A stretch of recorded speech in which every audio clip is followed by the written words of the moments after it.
So I just watched this anime film that's really trending on Letterboxd and Twitter and movie Twitter, I guess, or film Twitter, called Look Back. First of all, I was kind of surprised, you can say, by the runtime of the film, which was only 58 minutes. It's a pretty short film. It's about, and the concept is okay. It's like every anime slice of life movie ever. I don't know why, but most of these anime films focus on middle school or like children.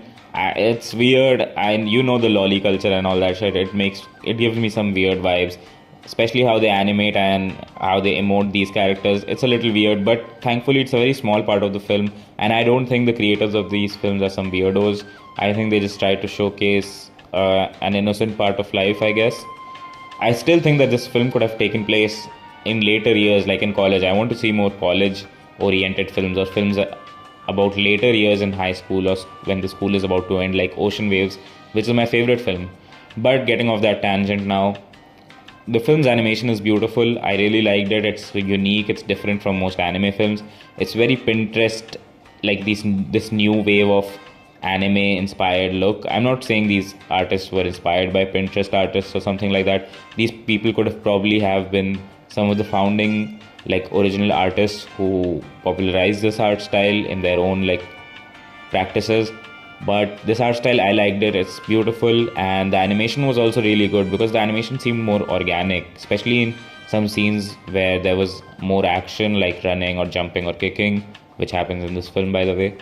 The action seems, or the animation seems more hand drawn as compared to other animes, which seems kind of stiff and rigid. This one looks really good and slightly unpolished, which I do like. The backgrounds and scenery was also really drawn very well, actually, really beautifully. And that kind of plays into the plot of the film also. By the way, let's get to the plot now. The plot was pretty good.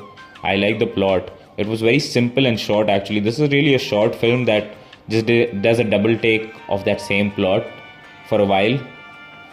So, if you don't know, and spoiler alert by the way, it's about these two friends or two classmates, I guess. One of them doesn't show up ever in school. She's just there. She just is enrolled in the school somehow and does never come to the school.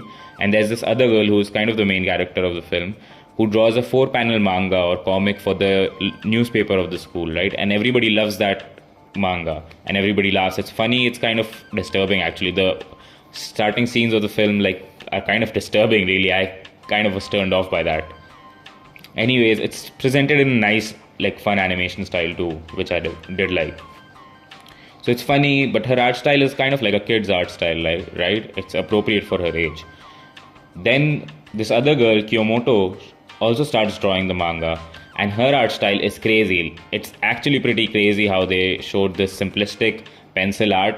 It's very charming. Both of these characters draw in a very charming art style, but they have different art style, which adds to their personality even more.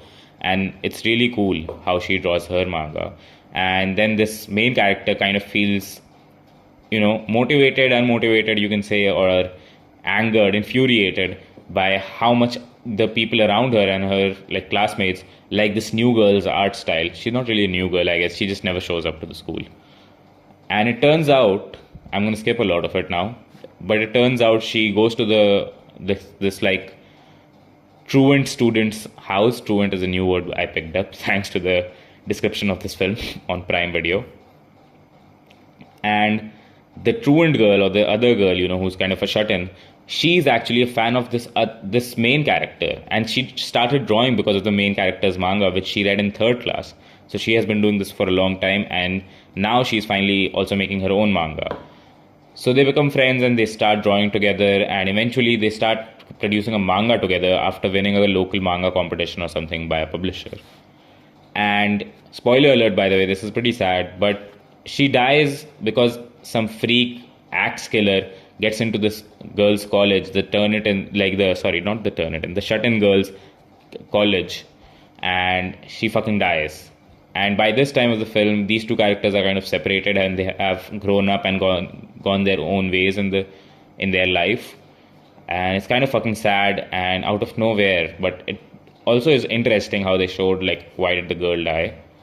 And the main character kind of blames herself for it, and blames herself because she's the one who turned this shut-in girl into a more extroverted character, because the main character is kind of extroverted And because of this girl and their friendship, the shut-in girl also comes out of her shell and goes to the college.